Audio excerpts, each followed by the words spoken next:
My very great pleasure to welcome you to the first of our AfterWars series of presentations this semester. Let me just put in an advertisement that next month, on a date that will yet be scheduled, we'll be having our second presentation, which will be by a lecturer from Maryville College speaking on the aftermath of World War II, about refugees, and about Catholic religious orders. So look for an email on that upcoming talk. But today, it's my very great pleasure to welcome you to a talk by Dr. Jeremy Popkin of the University of Kentucky. Popkin. Yes, I'm so sorry. He there is the William T. Bryan Chair of History and earned his PhD at University of California, Berkeley. He has published numerous books and articles on the French and Haitian Revolutions, including Revolutionary News, the Press in France from 1789 to 1799, and also You Are All Free, the Haitian Revolution and the Abolition of Slavery. And I was very excited to learn that he's currently completing a new general history of the French Revolution to be published by Basic Books in 2019. So some while hence, when we're all of us reading this book, we'll remember fondly this occasion when Professor Popkin spoke here. In addition to these publications, he has received numerous fellowships, including the National Endowment for the Humanities Public Scholar Fellowship, a National Humanities Center Fellowship, and John Simon Guggenheim Memorial Foundation Fellowship. His book, You Are All Free, won the prize for Best Book in French History from the American Historical Association and the Society for French Historical Studies. Please join me in welcoming Professor Popkin. Thank you very much, and I'm very pleased to be here and have a chance to talk to you on a subject that I haven't done much research on, which is the relationship between the French Revolution, war, and the military. I've spent much of my career as a historian of the French Revolution, but not primarily as a specialist on the military dimension of that event or on the wars that the revolutionary France became involved in. Only one of my publications, an article on Navy mutinies in the French colony of Saint-Domingue, ever took me out to the very rich historical archive at Vincennes to do some research. My current project, however, the challenge of writing a new general history of the Revolution, has required me to think more deeply than before about these aspects of the Revolution, and this invitation has given me an opportunity to try to pull some of those thoughts together. And since the manuscript of my new book is not yet quite finished, perhaps this will have some influence on what the final product looks like. That the French Revolution did see important changes in the relationship between military war and society is obvious to anyone who gets involved with the subject at all. The French Revolution changed the French people from royal subjects to national citizens, and the French military from a professional force loyal to the king to a citizen army loyal to the people. The revolutionaries took the power to declare war out of the hands of the monarch and put it in the hands of an elected representative assembly. Early in the revolution, they proclaimed that these changes would guarantee lasting peace between France and the other peoples of the world, but in April of 1792, they instead unleashed what became the first of modern history's ideological total wars. During the Revolution's radical phase of 1793 to 1794, military service ceased to be a voluntary expression of patriotism for men and became an obligation of citizenship. The levée en masse, which you see the soldiers signing up for, not the soon-to-be soldiers signing up for here, of August 1793, famously mobilized the entire population for the war effort, calling on adult men to join the army, ordering women to take their places in the civilian economy, and assigning support tasks even to children and the elderly. Men who could no longer walk were supposed to be transported to their village squares where they would exhort the rest of the population to patriotic efforts well, sitting in their wheelchairs, I guess. This call for total war did enable France to defeat the combined forces of the other European powers, but it also elevated the influence of the Revolutionary Army in French life, opening the way 6 years later to modern Europe's first military coup, Napoleon Bonaparte's seizure of power on the 18th Brumaire, year 8 in the revolutionary calendar, November 9th, 1799. As I began doing my homework to write my book, I did not just want to repeat these well-known facts. I certainly knew that I would have to look at some of the modern scholarship on the revolution and the military, such as the work of Alan Forrest and Jean-Paul Berthaud, which has moved beyond traditional battle history and revised long-standing cliches about the patriotic heroism of revolutionary soldiers, as many as a third of them deserted at one point or another when they were supposed to be at the front. David Bell's book, The First Total War, challenged the conventional separation between the Revolutionary Wars and the Napoleonic conflicts that followed them. Jean-Clément Martin's publications on the Civil War in the Vendée and in France and on the violence of the Revolution had much to say on subjects relevant to the military. My work on the Revolution's colonial dimension had already led me to read William Cormac's study of the French Navy, a path-breaking examination of a much neglected subject. I also became acquainted with some of the newest scholarship, such as Julia Osmond's study of the rise of ideas about war and patriotism before 1789, and Christopher Tozzi's monograph on foreign soldiers in the Revolutionary armies. As I proceeded with my writing, I began to be aware of some of the older literature of the Revolutionary Wars that I discovered was still relevant to me. In contrast to the situation with regard to the Napoleonic Wars, there is little in the way of battle history for the Revolutionary era. The Battle of Valmy, at which the French stopped the foreign invasion of France in September 1790, Jemappes, in which the revolutionary armies surged beyond the French borders and began to bring the ideas of the French Revolution to other peoples of Europe, in this case in Belgium, and Fleurus, in which the French introduced military aviation with a stationary balloon that they used as an observation platform in defeating the Austrians and opening the road to the conquest of the Netherlands and Western Germany. These battles may have had consequences as important at the time as the Napoleonic battles of Marengo, Austerlitz, and Wagram, but no one regards them as masterpieces of military art. And if one is looking for actual descriptions of what took place on these battlefields, one has to go back to historical works written well over a century ago, if not to contemporary memoirs. As I tried to bring this aspect of the Revolution's past alive for readers, however, I did learn some interesting things. Tracking back through the footnotes of more recent publications, I discovered how much of our knowledge about the Vendée Rebellion, for example, depends on what you might actually call examples of oral history.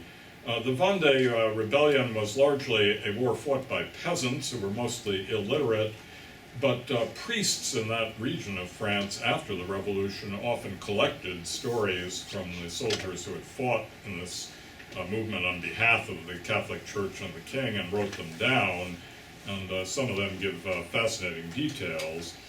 Ellen Forrest's and Jean-Paul Berthaud's efforts to recapture something of the experience of common soldiers during the Revolutionary era draw on a surprisingly rich body of published soldiers' letters, mostly from the decades just prior to and during the First World War, suggesting that there's a study waiting to be written about the interest in this subject as France struggled to recover from the stinging defeat in the Franco-Prussian War of 1870-71 and debated how to counter the threat of German militarism before and during the conflict of 1914-1918. When I started my book project, however, I will admit that the military and war were not at the top of my agenda. The last successful book of the sort I'm trying to write, Simon Schama's Citizens, was published 30 years ago, And my ambition has been to write something that would give non-scholars a sense of the exciting new perspectives on the Revolutionary era that academic research has opened up since then. I was thinking particularly in the first place of the new work on women and gender that has transformed our thinking about what it means to talk about how the movement affected the lives of ordinary people, half of whom were, of course, female. A second major issue on my mind was the history of the Revolution's confrontation with the issues of race and slavery, the focus of much of my own scholarly work for the past 15 years, as well as that of many other historians working on what we have come to call the Haitian Revolution. As I worked on my book, current events have led me to highlight other themes, notably the question of whether the revolution should be seen as an upsurge of populism and how that might be related to the nature of the modern democracy that the French movement is supposed to have given birth to. As it turns out, all three of these themes raise issues having to do with war and the place of the military in society. In Revolutionary era debates about whether women could be full-fledged citizens, for instance, the question of whether women could or should be allowed to bear arms, as you see them doing in this slide, came up far more often than the question of whether they should have the right to vote. Women activists pushed for the right to join the army in 1792 when France went to war with Austria, and the militants of the Society of Revolutionary Republican Women, founded in 1793, insisted on their right and their ability to carry weapons. If women could not serve at the front, they argued, they could at least take the place of men in maintaining order at home and repressing counter-revolutionary threats. As Jean-Clément Martin has shown, at least 100 women did serve openly in the revolutionary armies. We're not talking about cases of women who disguised themselves, but women who were openly enrolled despite their sex, some of them even rising to the rank of non-commissioned officers. These are the two Fernig sisters who got special permission from the National Assembly in 1792 to serve at the front, became aide de camp to General Dumouriez, and then followed him when he committed treason and went over to the Austrians. A law passed on April 30th, 1793 officially banned women from army service, but at the same time it institutionalized the status of the vivandières and blanchisseuses, the food wagon women and laundresses who maintained private canteens for soldiers and were essential to the functioning of military units, and they were given official status and even pensions for their service afterward. The events of the Haitian Revolution certainly cannot be understood without thinking about the role of the military and warfare. Even before 1789, free men of African ancestry in the French colony of Saint-Domingue had seen military service as a route to gaining citizenship status. Hundreds of them volunteered for service in the French expedition to Savannah during the American Revolutionary War, and many of the veterans of that unsuccessful expedition played major roles in the events in the revolt in Saint-Domingue after 1791. The blacks who revolted against the slavery system in Saint-Domingue in August 1791 won their freedom first by forming their own army, then by integrating themselves into the armed forces of France's Spanish enemies in the Spanish colony of Santo Domingo, today's Dominican Republic that shares an island with Haiti. And finally, under the leadership of Toussaint Louverture on the horse there, by changing sides and becoming regularly enlisted soldiers in the French army and fighting the Spanish and the British. Louverture himself gained power not, as one often reads, by defeating the French, but instead of being promoted to commander of the French colonial forces in Saint-Domingue. The officials of the French revolutionary government who granted freedom to the colony's slave population in the summer of 1793 did so because they needed soldiers to fight off defenders of white rule. Their extraordinary decision was upheld and even extended by the revolutionary government of the metropole in 1794 and 1795 because black soldiers were the only troops available in the Caribbean to counter the Spanish and the British. The populist current in the Oh, and there are the French trained troops who then defeated Napoleon's invading force after 1802. The populist current in the French Revolution that has come to loom so large in my narrative also had many links with the notion of a citizen army and the pressures of war. Once the war started in 1792, the need to motivate poorer men to join the army became one of the strongest arguments for expanding democracy during the Revolution and abolishing the distinction created in the first revolutionary constitution between wealthier active citizens who had the right to vote and to be elected to public office and poorer passive citizens who did not. In my book, I tried to bring the issue of populism alive by emphasizing the importance of the fictitious Père Duchesne, a non-existent character who is the putative author of a whole literature of pamphlets and newspapers aimed at and claiming to speak for the common people that appeared throughout the decade of the Revolution from 1789 up to the coup of 18 Brumaire. When the first Père Duchesne pamphlets appeared in 1789, he was introduced as a former naval seaman whose florid vocabulary of curses often evoked cannonballs and explosions. When a woodcut of the character became an essential feature of these publications, that's what you see here, the Père Duchesne wore the uniform of a National Guard and had his musket close at hand, along with pistols in his belt and a menacing hatchet in his hand.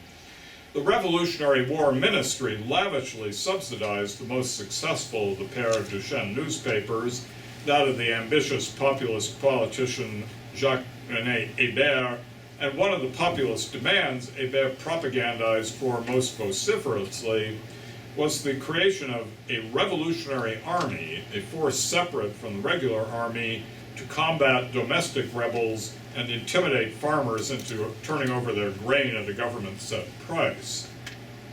When Hébert was finally sent to the guillotine by Robespierre and the members of the Committee of Public Safety in the spring of 1794, he was executed alongside the Revolutionary Army's commander, Ronsin, who was accused of planning to use his troops to overthrow the government, and the Committee of Public Safety took steps to integrate the men of the unruly Revolutionary Army into the regular military forces.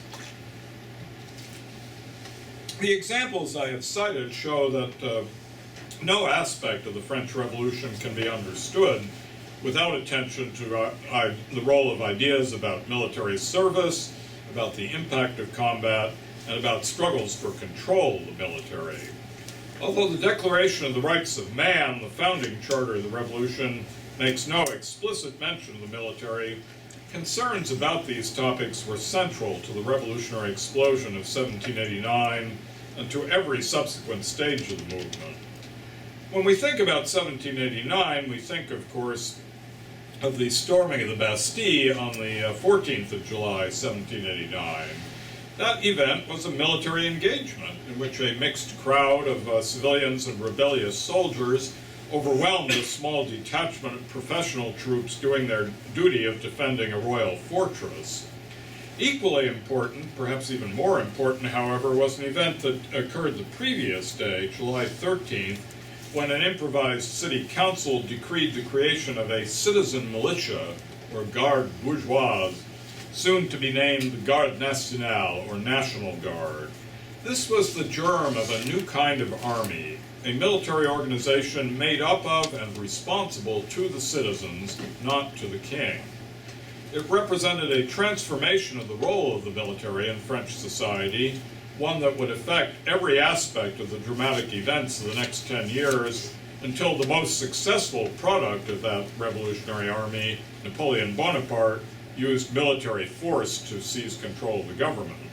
In short, there would not be any episode of the French Revolution in which questions about the military and the threat of war would not play a central role. The National Guard came into existence on July 13, 1789, to replace the Royal Army and, if necessary, to fight against it, because the king had been assembling regular royal regiments in an effort to put down the disturbances in Paris. Until that moment, the armed forces of France belonged to the king, not to those new entities, the people and the nation, which were suddenly replacing him as the focus of political authority. The Royal Army and Navy were also strongholds of the French nobility, which held a virtual monopoly on officer positions in both services. Nowhere else in French society was the continuing importance of eristic privilege so evident. Peasants, it is true, lived under the domination of their seigneur, but their obligations consisted mainly of dues payments and deference. Otherwise, they were usually free to go about their lives without much interference, and indeed, many noble landowners rarely bothered to visit their estates. In the military, things were different. Common soldiers and sailors were directly subject to their superiors' authority. They could be ordered to risk their lives in combat, and they could be subjected to physical punishment if they disobeyed orders. The Royal Army was also anything but a national force. As much as a third of the army was composed of foreign soldiers, as Christopher Tozzi's recent monograph has reminded us. Royal policy encouraged the recruitment of soldiers from Switzerland, Germany, and Ireland, among other places, because the monarchy benefited more from having peasants at work in the fields than from employing them in the army, and because the authorities always knew that they might need to deploy the troops against popular disturbances. Foreign troops, especially those who didn't speak French, were highly prized because they were less likely to sympathize with the people in such situations. While the Royal Army represented the values of a hierarchically organized society bound together by loyalty to the monarch, 18th century thinkers had a utopian vision of a very different relationship between army and society. Inspired by Greek and Roman antiquity, they dreamed of an army made up of patriotic citizens who would fight not for conquests, but to defend national freedom.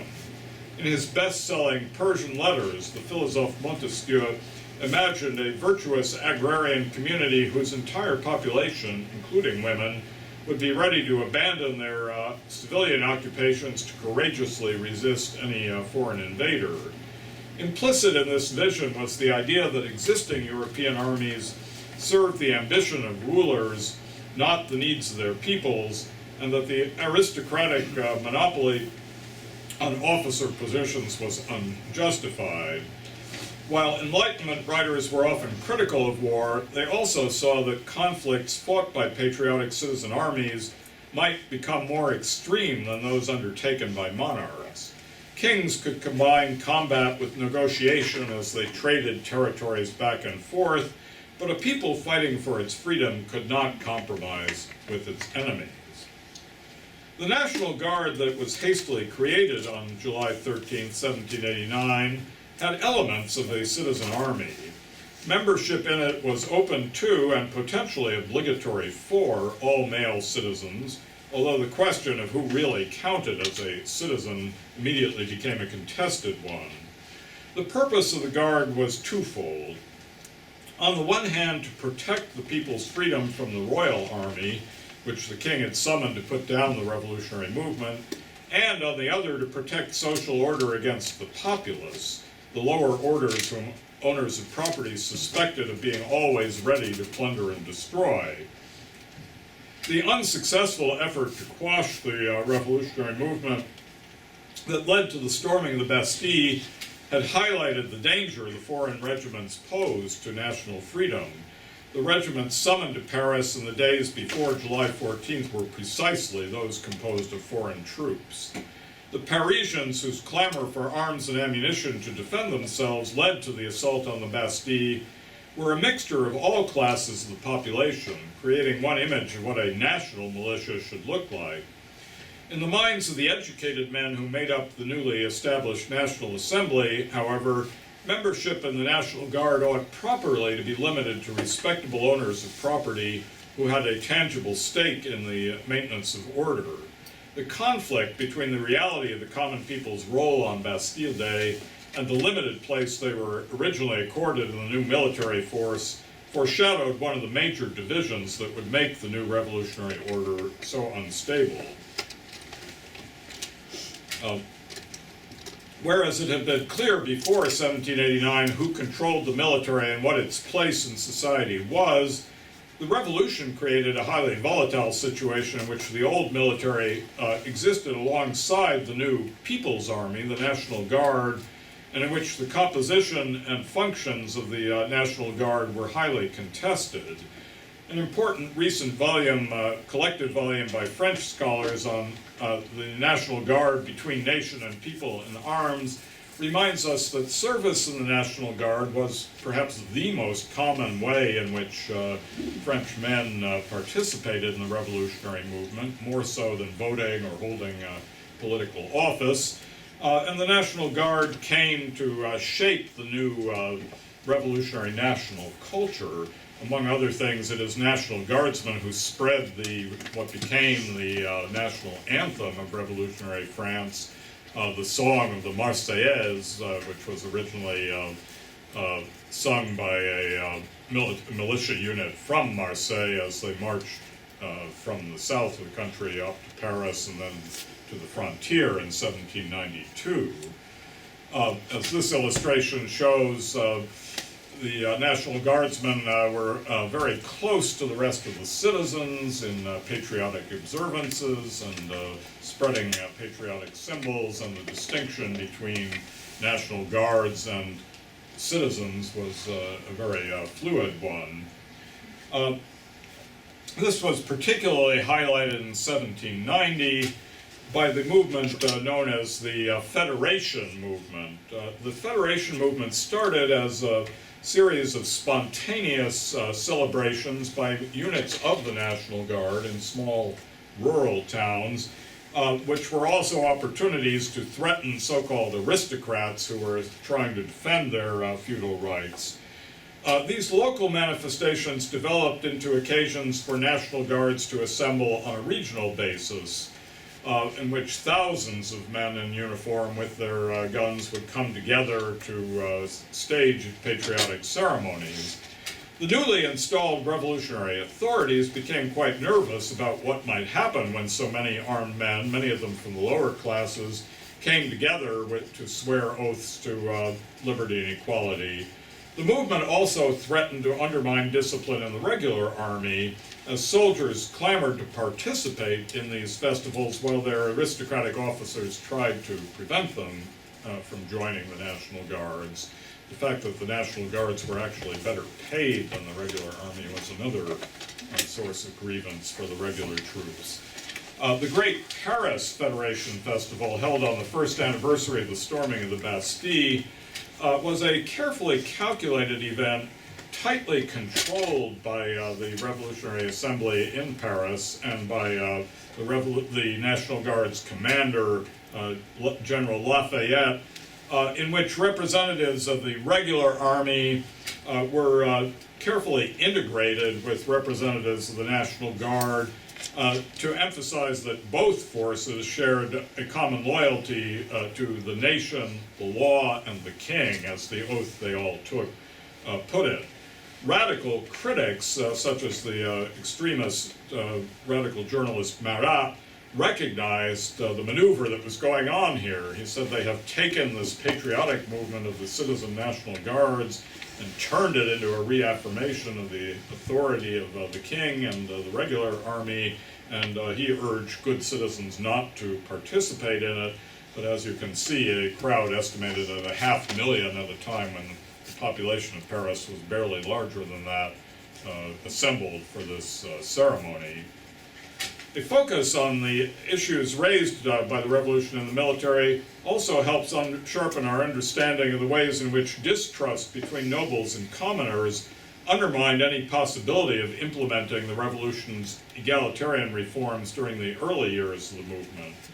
Some historians have seen the nobility as a defeated force after the historic Night of August 4th in 1789, which abolished their feudal privileges. A focus on the military, however, suggests that many nobles still hope to defend their privileged status, and that members of the former Third Estate had reason to harbor distrust of the former title holders. Until 1789, almost all officer posts in the Army and Navy had been reserved for members of the nobility.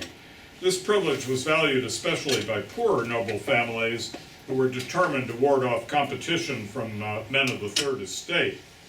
The revolutionary reforms ended the noble monopoly on officer ranks, but the normal workings of the promotion process meant that it would have taken a generation before significant numbers of commoners rose to positions of high command. Once the revolutionaries had proclaimed the principle of equality, army units and ships companies became sites of confrontation between titled officers, often suspected of hoping the revolutionary movement would collapse, and ordinary soldiers and sailors who embraced the new ideas of 1789. The fact that soldiers enrolled in the new National Guard were not only better paid, but enjoyed democratic rights such as helping to elect their own officers, exacerbated tensions within the traditional services. Those tensions boiled over spectacularly in 1790 with the great army mutiny of the garrison at Nancy in August of 1790, which resulted in the deaths of hundreds of mutinous soldiers and very severe punishments, including the hangings you see here, and an equally dramatic mutiny in the French Atlantic Fleet in the port city of Brest in October of that year. In both cases, the local revolutionary municipal governments sided with the rebellious men from the lower ranks, adding to officers' sense that they could no longer maintain discipline in their units and were now regarded as enemies of the nation. Increasing numbers of Army and Navy officers began to emigrate from the country and rally to the counter-revolutionary movement headed by the king's younger brother, the Comte d'Artois, and his cousin, the Prince Condé. Although Condé's army never grew into an effective military force, the emigration of thousands of aristocratic army officers gave substance to revolutionary fears of an aristocratic conspiracy against the revolution. Even though a majority of military officers remained on duty, the phenomenon of emigration cast doubts on the loyalty of all of them and made it very difficult to maintain discipline in the military. My own study of the series of naval mutinies on warships in the Caribbean in 1790 to 1793 brought this pattern into sharp focus. Distrustful sailors repeatedly turned against their officers and allied themselves with local so-called patriot agitators who in Saint-Domingue were whites fearful that the revolution was undermining slavery. In March 1791, rebellious sailors and soldiers from France lynched the colonel of the garrison in the colony's capital of Port-au-Prince, making him the highest-ranked military officer to be killed prior to the outbreak of the war in Europe in April 1792. In addition to the murder of Colonel Mauduit, the mutinies in Saint-Domingue had major consequences. They enabled the white colonists to destabilize the royal administration on the island. They prevented any reconciliation between whites and free men of color, even after the start of the Great Slave Insurrection of August 1791. And in June 1793, they created the crisis that led the representatives of the Metropolitan Revolutionary Government to offer freedom to the slave population. The issue of who should be allowed to perform military service and in which army, and of the relations between aristocratic officers and their men, have thus come to seem to me to be quite central in understanding how the French people experienced the revolution. Another complicated question, and one where I could not simply draw on other scholars' work, was that of evaluating the leading figure responsible for France's entry into the war in April 1792, the Jacobin journalist and politician Jacques-Pierre Brissot.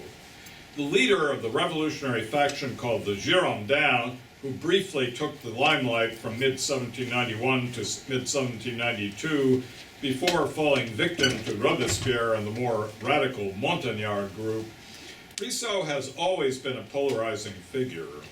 In the days when the study of the French Revolution was dominated by French scholars of the Marxist persuasion, a period that extended into the early years of my own career, Brissot was vilified as the epitome of the selfish bourgeoisie, a blowhard who, under the guise of idealism, schemed to sacrifice the interests of the common people to France's rising capitalist class. After the Marxist grip on revolutionary historiography loosened, Brissot's stock with historians rose. He and his Girondin allies were sidelined politically before the Reign of Terror, so it is easy to portray them as more humane and moderate than the Montagnard. One biographer compared Brissot to Gandhi and Martin Luther King.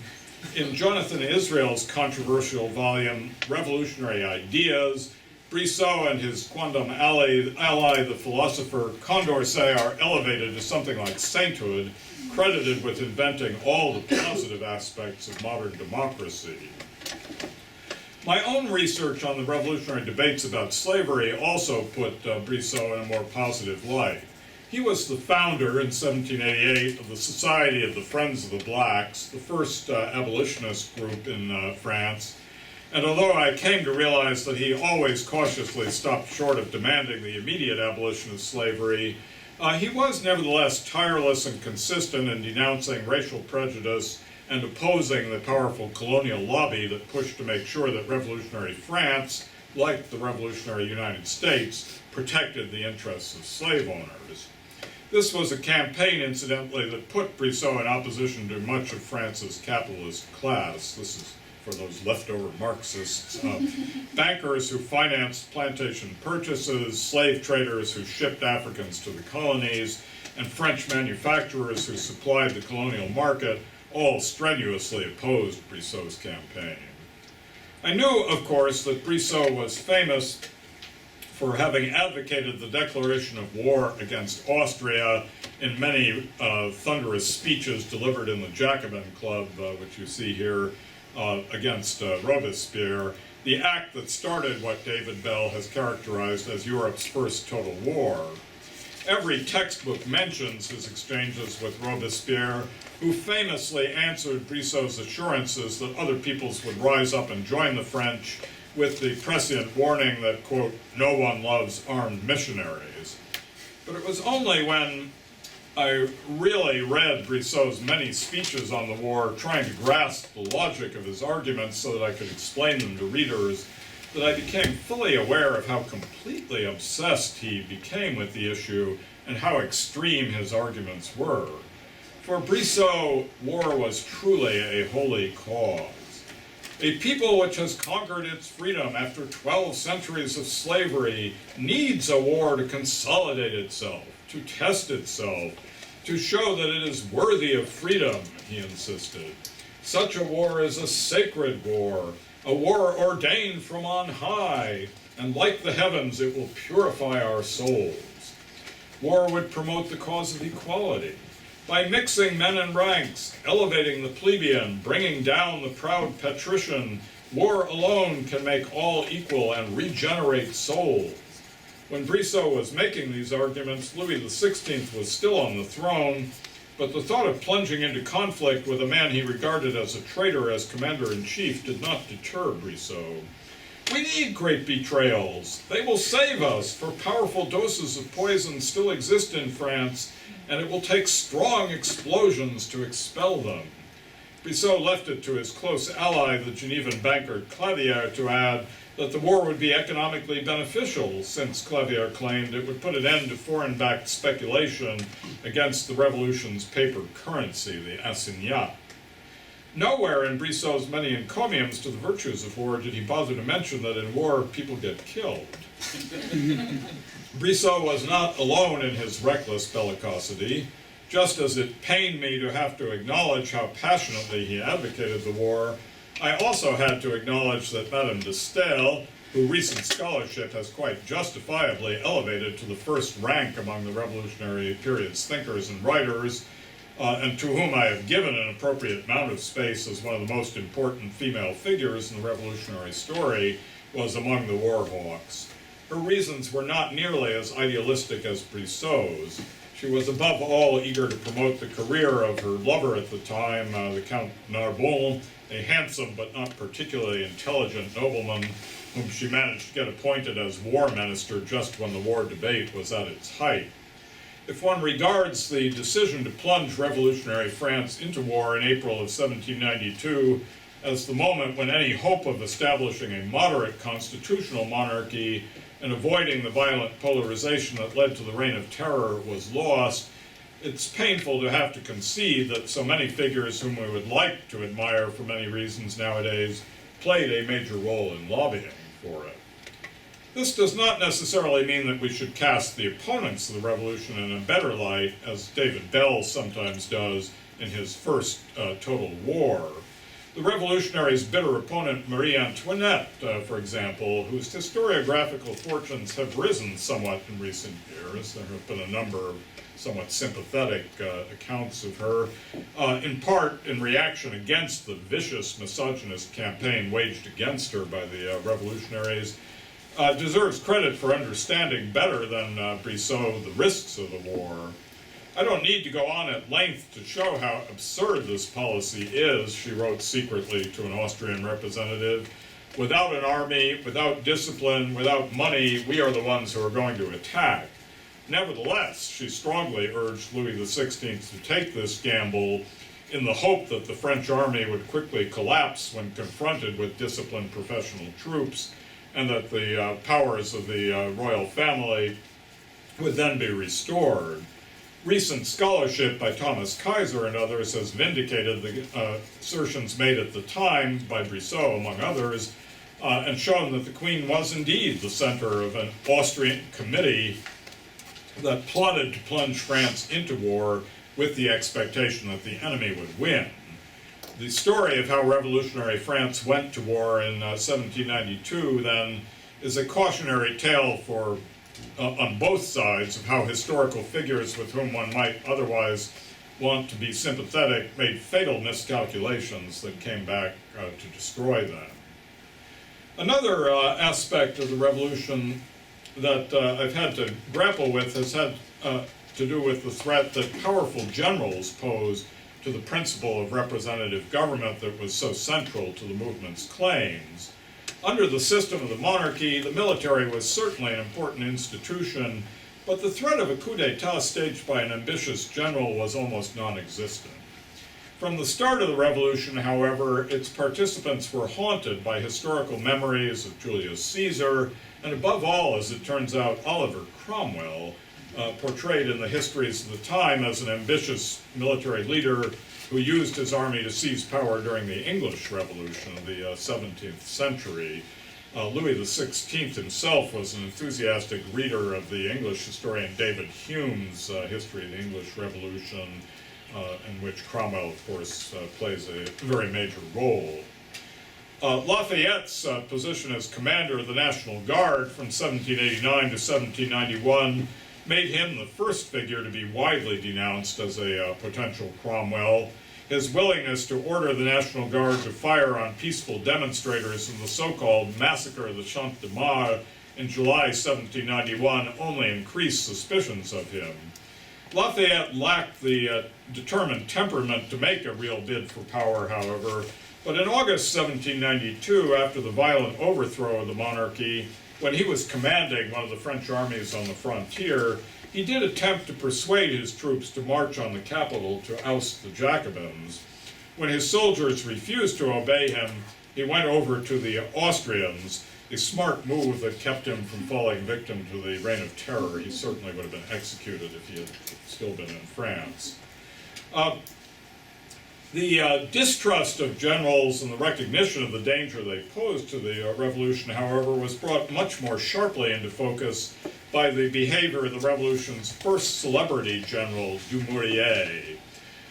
Some years ago, one of my French Revolution historian friends told me in a quick conversation, Dumouriez is going to turn out to be the most important figure of the French Revolution. Most of you have probably never heard of him, but you will today. Dumouriez was a major participant in Brissot's campaign for war in early 1792, and was then given command of France's main field army after the initial disasters of the campaign in 1792. He gained credit for the victory at Valmy in September 1792, which halted the Austrian-Prussian invasion. He then led the French invasion of Belgium and won the Battle of Jemappes, which put the revolutionaries in control of that crucial territory and started the process of French expansion that would culminate in the Napoleonic Empire. Dumouriez quickly became embroiled in violent disputes with the revolutionary government in Paris about what policy to adopt toward the Belgian population, and he was increasingly suspected of aspiring to make himself the independent ruler of a new Belgian republic. Supported by the Girondins, he was violently denounced by their Montagnard rivals. When the resurgent Austrians defeated the French at Neerwinden on March 18, 1793, Dumouriez's relations with the National Convention in Paris quickly unraveled. Like Lafayette the previous year, Dumouriez tried to order his army to march on Paris and overthrow the revolutionary government. He arrested the commissioners sent from Paris to rein him in and turn them over to the Austrians. And when his troops would not follow him, he, like Lafayette, deserted to the enemy, taking the French sisters with him, as I mentioned earlier. His defection was catastrophic for Brissot and the Girondins, who stood accused first of having plunged France into a war for which it was not prepared, and then of having entrusted its army to a traitor. And when my friend said Dumouriez is going to turn out to be the most important figure in the revolution, it's because of this fact that he enables the radical Montagnard to oust their Girondin rivals. Discredited though he was, however, Dumouriez had shown other generals how they could use the power that came with control of occupied territories to create an independent base for themselves and potentially threaten the civilian government at home. This lesson was, of course, not lost on the young and ambitious Napoleon Bonaparte. Bonaparte owed his remarkable rise both to his undeniable military talent and to his ability to cultivate important political patrons. First, Augustin Robespierre, Maximilian's younger brother, and other deputies on mission who observed his success at the siege of Toulon in December of 1793, and then Paul Barras and other Thermidorian deputies, the ones who took over after the overthrow of Robespierre, who owed their victory over a counter-revolutionary uprising in Paris in October 1795 to Bonaparte's skilled deployment of his artillery. After his conquests in Italy in 1796 and 1797, he managed to do what Dumouriez had accused of wanting to do in Belgium, that is, setting up ostensibly constitutional regimes in these liberated territories that were effectively under his political control. The indemnities he extracted from the Italians allowed him both to consolidate over his hold over his soldiers. He paid them in solid coin, whereas other French revolutionary soldiers were paid in paper assignats, and to make the civilian government of the Directory dependent on his financial largesse. He sent large sums of money back to Paris. When the politicians in Paris became divided among themselves, he threw his weight behind his former patron Barras and dictated the outcome of the coup d'etat of the 18th of Fructidor, year 5, 4th September 1797, which he at first may have hoped would clear the way for his own ascension to political power. Bonaparte concluded on his return to Paris from Italy after the coup that the time was not yet ripe for an effort to take over the government, and he opted instead to push for a French invasion of the Middle East under his command, starting another sequence of historical events whose consequences we are still living with. To gain support for this venture, which inaugurated the modern era of European imperialism in that region, he forged an unlikely alliance with France's scientific and intellectual elite, who embraced the idea that military force could be used as a tool to spread enlightenment and progress. At the same time, Bonaparte saw the Egyptian expedition as an opportunity to cast himself as a larger-than-life romantic hero comparable to Alexander the Great and Caesar, and he succeeded in doing so even though the invasion turned into a military debacle that ended with him abandoning his troops in order to return to France. Abundant scholarship, including the most recent biographies of Napoleon by Philip Dwyer and Patrice Genifay, and re-examinations of the background to the coup by Thierry Lentz and Luca Scukimara, have reminded us that the 18th Brumaire was not meant to be a military coup. The plan for the overthrow of the unpopular Directory regime was worked out by civilian politicians, principally the Abbé Sieyès, still surrounded by the halo of revolutionary legitimacy he had acquired when he led the parliamentary revolution of June 1789. The script for the coup depended on getting the legislators of the Directory to vote themselves out of power without any overt military intervention, and Bonaparte actually tried to stick to the plan longer than Sieyès did when unexpected resistance from the deputies surfaced on the 19th of Brumaire. In the end, it was Bonaparte's younger brother, Lucien, not Napoleon himself, who called in troops to disperse his uncooperative deputy colleagues after they threatened to declare Napoleon hors la loi, outside the law, and derail the plotters' plans. Once the coup plan succeeded, Bonaparte took care to make his new government look more civilian than military. The consulate that he set up was no regime of the generals, in part because he didn't trust the other generals. They had just seen that one general could take over the government, why not others? Nevertheless, the coup d'etat of 18 Brumaire was the first demonstration of how a successful general could use the tools of modern politics, the media, the factional maneuvering associated with a parliamentary regime, as well as his influence on the army to elevate himself to power. History thus reminds us that the revolutionary critics who warned that the replacement of hereditary monarchy with a republican regime would set off an uncontrollable competition for power in which military leaders would have a powerful advantage did have a point. That brings us back to Edmund Burke, who we were discussing earlier, who had predicted 10 years earlier that the French Revolution would end with an ambitious general taking power. What conclusions can we draw from this rapid review of some of the ways in which war and the military affected the course of the French Revolution? It's clear that these issues were central to every episode and every aspect of the revolution. The capacity of women, blacks, and the poor to bear arms was, as we've seen, a key matter in debates about political rights and the extent of democracy. The conflict between aristocrats and the people was played out more explicitly and often violently in the military than in any other area of French society.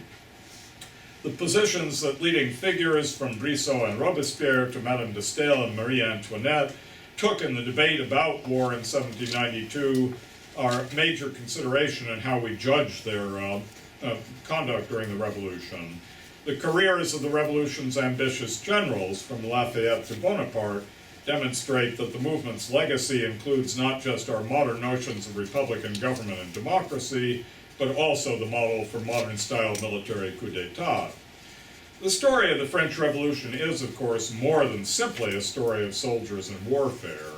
It is a story of great political ideals, liberty, equality, constitutional government, republicanism, that still inspire the institutions of the Western world today, at least for the moment.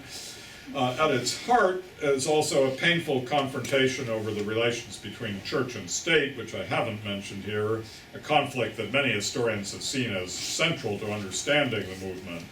The revolution is also a cautionary tale of unintended consequences, and especially of how a movement for freedom gave the world its first experience of a modern totalitarian state during the Reign of Terror. Recent historiography has added a twist to that drama by giving new attention to the ways in which the revolutionaries struggled to exit from the terror, as Bronislaw Bashko's influential books put it, reminding us that the revolution also has lessons about how a society can recover from a profoundly traumatic experience. Nevertheless, the military dimension of the French Revolution is essential to any understanding of this great historical event, and any consideration of the issues evoked by the phrase war and society cannot afford to ignore the importance of the drama that began in France in 1789. Thank you.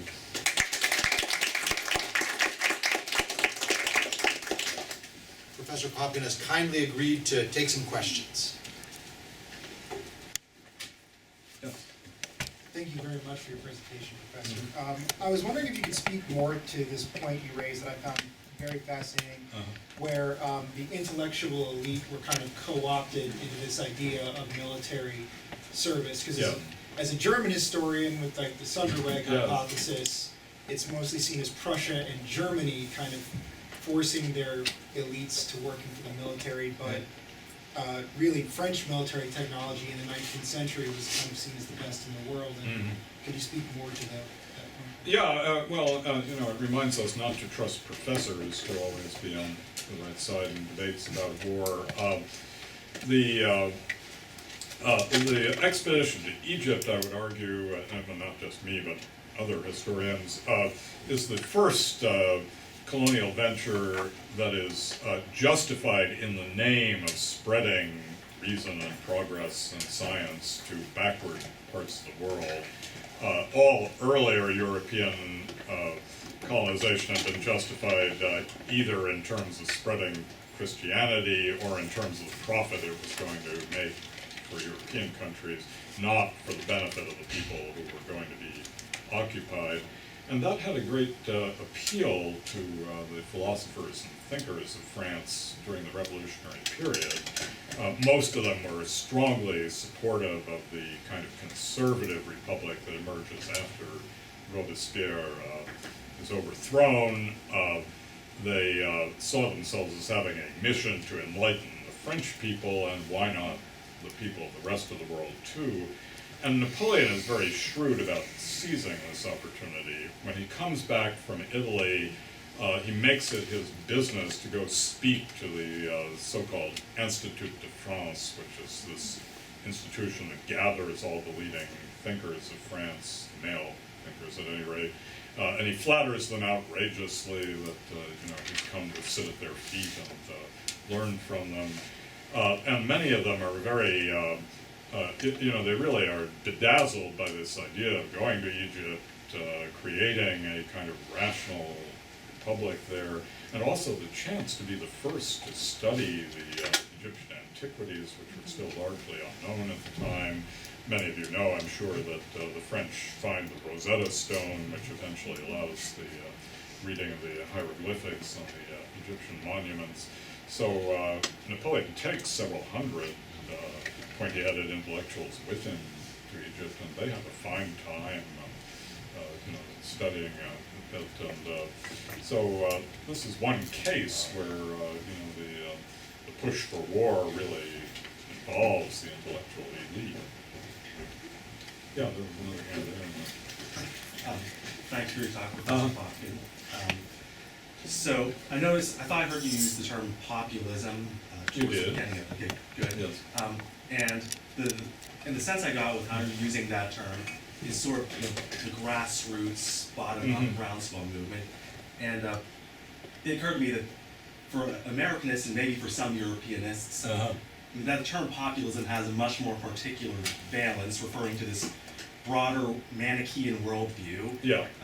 Say Sophia Rosenfeld and others have described this worldview in which there's these simple truths that there's such a thing as the, with a capital T, the people, and the conspiring other. Right. And it did occur to me that with the way that you're describing the development of these ideas about the citizen army, that is very much the same thing. This is a proto-populist, or just capital P, populist movement. Yeah. This patriot army of citizens. And I noticed you mentioned, I can't remember if it was Rousseau or somebody else that meant, I think it was before that, who said an army of the people and the citizens, they can't compromise with the enemy. Yeah. They can't barter and negotiate with the enemy because, what Thomas Paine said about the courts of Europe, while they appear to quarrel, they agree to plunder. Yeah. And that suggests to me what I perceive as being this general authoritarian undercurrent in all populist idioms. So I'm wondering, with that in mind, with this idea of the legitimate people populating the army and these vaguely illegitimate, if not outright treacherous generals who are always mutinying and deserting, did this sense of how war works and what the army was like, would it be venturesome to suggest that this shaped their ideas about violence more broadly, especially violence at home, as we're getting into things like the terror? Does this question make sense? Yeah, it's a really interesting question to think about. Certainly, one of the things that I associate with what I call populism in the French Revolution is the idea that you take direct action to defend the rights of the people, and that action can certainly take violent forms, that you're not going to be inhibited by things like due process and so on. The Père Duchesne in this image, which I find very useful for thinking about the French Revolution, does not look like a man of peaceful persuasion exactly. There's this kneeling priest in the corner, and the motto in Latin, memento mori, remember that you must die, and this image becomes popular at the time of the revolution's campaign against the church, and I think the suggestion is that if this priest doesn't learn his lesson very quickly, the hatchet is going to come down on him. But the question of how this is associated with the Reign of Terror is another interesting question. What we call the Reign of Terror and the guillotine and that is actually a system of courts and trials, and part of its purpose in the minds of people like Robespierre is to avoid unleashing the Père Duchesne. There is this terrible episode in September of 1792, the prison massacres in Paris, where Saint-Culotte, like the Père Duchesne, butcher more than 1,000 prisoners who are being held in the prisons in Paris. And this traumatizes the revolutionary politicians, who are mostly, lawyers and officials, and they want to avoid another outbreak like that. Danton, who famously is, one of these revolutionary lawyers who is capable of talking to crowds and getting them to listen to him, famously tells the convention in March of 1793, when he's arguing to create the Revolutionary Tribunal, we must be terrible so that the people does not have to be. And so you can see some aspects of the Reign of Terror as an effort to put some limits on this populist violence. And where we see populist violence perhaps in its bloodiest form is in the slide I skipped over because I realized I didn't have a text to go with it. I mentioned the Civil War in the Vendée, and it's hard to overestimate the importance of this episode in the Revolution. This is a counter-revolutionary uprising staged mostly by peasant farmers in a western rural region of France, the Vendée. It becomes by far the bloodiest episode of the French Revolution. There are, we know pretty precisely, 17,000 people executed legally during the Reign of Terror, but perhaps as many as 200,000 killed in the fighting of the Vendée. There are violent episodes on both sides. The closest thing you get to a genuine people's army in France is this peasant army, the Catholic and Royal Army of the Vendée, and for the Republicans, they are absolutely terrifying because they show no mercy to Republicans when they're captured, and the Republicans retaliate by giving explicit orders to the army to kill all men, women, and children in the villages in the Vendée region, and this has led some historians to call it an early instance of genocide. But that's what happens when the revolution really goes off the rails, and when the revolutionaries truly feel they're up against an enemy that doesn't understand anything except force. And there is where you get a real picture of what a people's war would be like. Excellent. Actually, this ties in very well to Yeah. my question as well. Thank you for your talk. Thinking of the changes in the French army that began in Paris. Yeah. primarily, my question is about the reception of these changes within the military in the provinces and then also in the colonies. Yeah. Can you speak into that? Yeah, if you're talking about the creation of the National Guard and then eventually there is going to be a fusion between the National Guard and the professional army at the end of 1793, where units are combined, and you will read in textbooks that this accounts for the French success, the combination of trained veteran soldiers with these enthusiastic patriot soldiers. But it takes a long time to get there, and the reaction of the professional army toward the revolution is kind of mixed. Christopher Tozzi's new book, for example, explains that the revolutionaries very early try to fire all the foreign soldiers in the old army, and there's a lot of resistance, not just from the officers. Many of these men have been serving in France and been living in France for 10, 20, 30 years. They had often married French women. They argued that in spite of the fact that they were legally speaking German or Swiss, they were really as patriotic as anybody else. They were often supported by their native French comrades. After all, these were men who had been through a lot together. All of the soldiers in the professional army shared the grievance that the National Guard was better paid, had better conditions, got to elect its own officers, and so on. So it's not a simple story in which the men rise up against their aristocratic officers, but there is also that tension that the men increasingly don't trust the officers. So on the one hand, often the ordinary soldiers of the so-called line army are unhappy that they're not being given the same respect and conditions as the National Guard. On the other hand, they also don't trust their own aristocratic officers. And, so obviously this is not a force that's in very good shape when it is sent into action in April of 1792, and that's why it very nearly collapses, as Marie Antoinette had devoutly hoped it would. Yeah. My question sort of follows what Claire just asked. Yeah. This idea that the National Guard was sort of formulated to have a army set aside from the other army that was more connected and more sympathetic with the citizen body. Absolutely, That was yeah. embodied with the citizen. Can we say then that was actually effective, and when not necessarily when dealing with foreign entities, but with dealing with the domestic issues at hand when the military had to step in? Can we say that they were actually sympathetic to the people? And I specifically referred to the Vendée and dealing with the regional population. Well, the National Guard is seen as a people's army, and people initially at least were quite enthusiastic about joining it. A quote from the memoir of a young man who, well, he was a young man at the time, who joined, about what a great feeling it was to wear that uniform and how the young women admired him. And, so in that sense, it was an army with real roots in the population.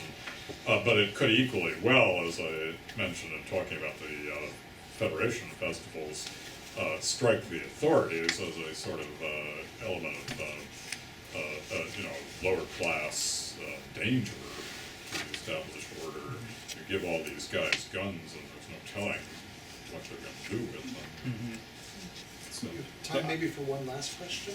Can I ask about Lafayette? It's Yes. absolutely fascinating. And was it Louis XVI who appointed him commander of the National Oh, no, It was the he is. mayor of Paris? well, he is appointed, when the Bastille is stormed, you Right. have a conditional city council in Paris as the commander, and then Because I becomes the noticed commander. Marie Antoinette saw him as an absolute traitor to his, Yes, yes. his kind, his Yeah. race. Yes, essentially. that's right. So how do you, after having worked on this for so long, Uh-huh. how do you see him positioning himself?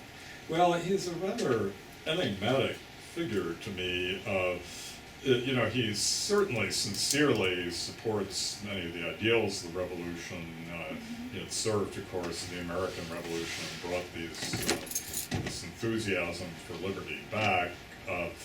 but he is also, his notion of who the people are is not the Père Duchesne and people like him, and he has an authoritarian streak, but at the same time he doesn't seem to have the mentality of a Cromwell. He is in a position where, had he wanted to, he certainly could have exercised a much greater influence than he does, and he never quite makes up his mind. He's something of a legalist who has trouble bringing himself to the point of kind of disobeying the Constitution. Dumouriez and Napoleon have no problem with that, but Lafayette just doesn't seem to have the stuff of a would-be dictator. He's just a good military man. Yeah, and that's another question. Dumouriez comes to, and Napoleon even more so, reaches a point of power because he wins great victories. Lafayette really has no victories to name, actually. Well, so unfortunately, we're out of time, but please join us next month for a talk about post-World War II and refugees and Catholic religious orders. And please join me in thanking Professor Popkin for a marvelous lecture.